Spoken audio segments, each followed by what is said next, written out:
ভবিষ্যতে বাংলাদেশের বুকে পতিত সরকারের কোন প্রেতাত্মারা আর কোন ষড়যন্ত্র সফল করতে পারবে না। বাংলাদেশের বুকে সবাই দেখতে পাচ্ছে বর্তমানে দাঙ্গার ভয়। আমি দেখতে পাচ্ছি নতুন দিনের সূচনার আগমনী গান। বাংলাদেশের মানুষ যেভাবে প্রত্যেকটা পরিস্থিতি সামলাচ্ছে, যাতে এই দেশের মানুষ হিসেবে সত্যি সত্যি এখন গর্ববোধ হয়। যে পরিস্থিতি তৈরি করেছিল উগ্রবাদী সন্ত্রাসীরা এবং পার্শ্ববর্তী দেশের প্রোপাগান্ডা মেশিনগুলো, তারা বাংলাদেশের উপর দিয়ে রক্তযোগ্য হয়ে যেতে পারত।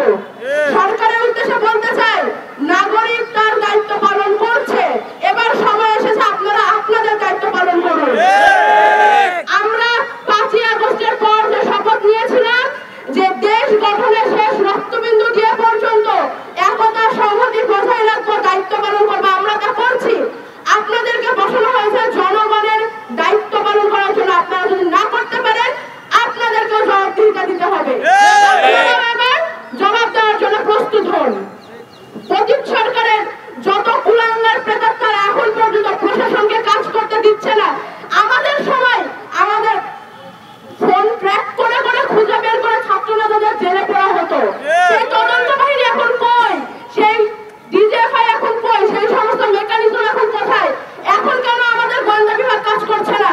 এখন কেন এই ধরনের ষড়যন্ত্রের আগে থেকে কোনো খবর পাওয়া যায় না? সরকারকে বলতে চাই, আপনারা প্রয়োজন মতো প্রশাসনের আগা পাশতলা নতুন করে পাল্টান, কিন্তু এই সমস্ত প্রত্যেকটি ইউনিটকে রান করান।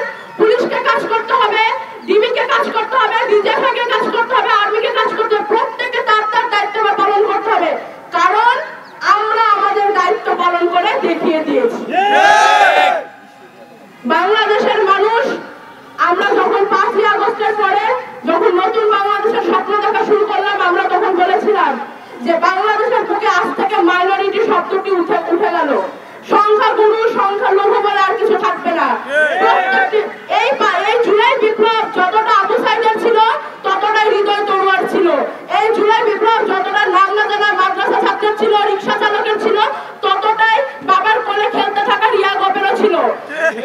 এই জুলাই বিপ্লবে সমস্ত পেশার, সমস্ত ধর্মের, সমস্ত বিশ্বাসের মানুষের রক্ত ঝরেছে। সমস্ত বিশ্বাসের মানুষজন এখানে আন্দোলন করেছে, রাস্তায় নেমে এসেছে। সবাই এক বাক্যে স্লোগান দিয়েছে যে আমি আমার দেশের মাটি কারোর হাতে হতে দিব না। এই স্লোগানের পর, দেশের পতাকাকে এইভাবে আঁকড়ে ধরার পর, বাংলাদেশের প্রত্যেকটি মানুষ ধর্ম, বর্ণ, মত, বিশ্বাস নির্বিশেষে দেশের সার্বভৌমত্বের জন্য কাজ করে যাবে। কখনোই আর কোনো ষড়যন্ত্রকে আমরা সফলতা দিতে পারবো না, আমরা দেব না। আমি সনাতন ধর্মাবলম্বী ভাই বোনদের বলতে চাই, এবং একই সঙ্গে অন্যান্য ধর্মাবলম্বী যারা রয়েছেন তাদেরও বলতে চাই, আপনারা কোন উগ্রবাদী জঙ্গি সংগঠনের সাথ দেবেন না। যদি তার সাথে কোনো ধর্মীয় লেবাস যুক্ত থাকে, ধর্মীয় পতাকা যুক্ত থাকে, তারপরেও না।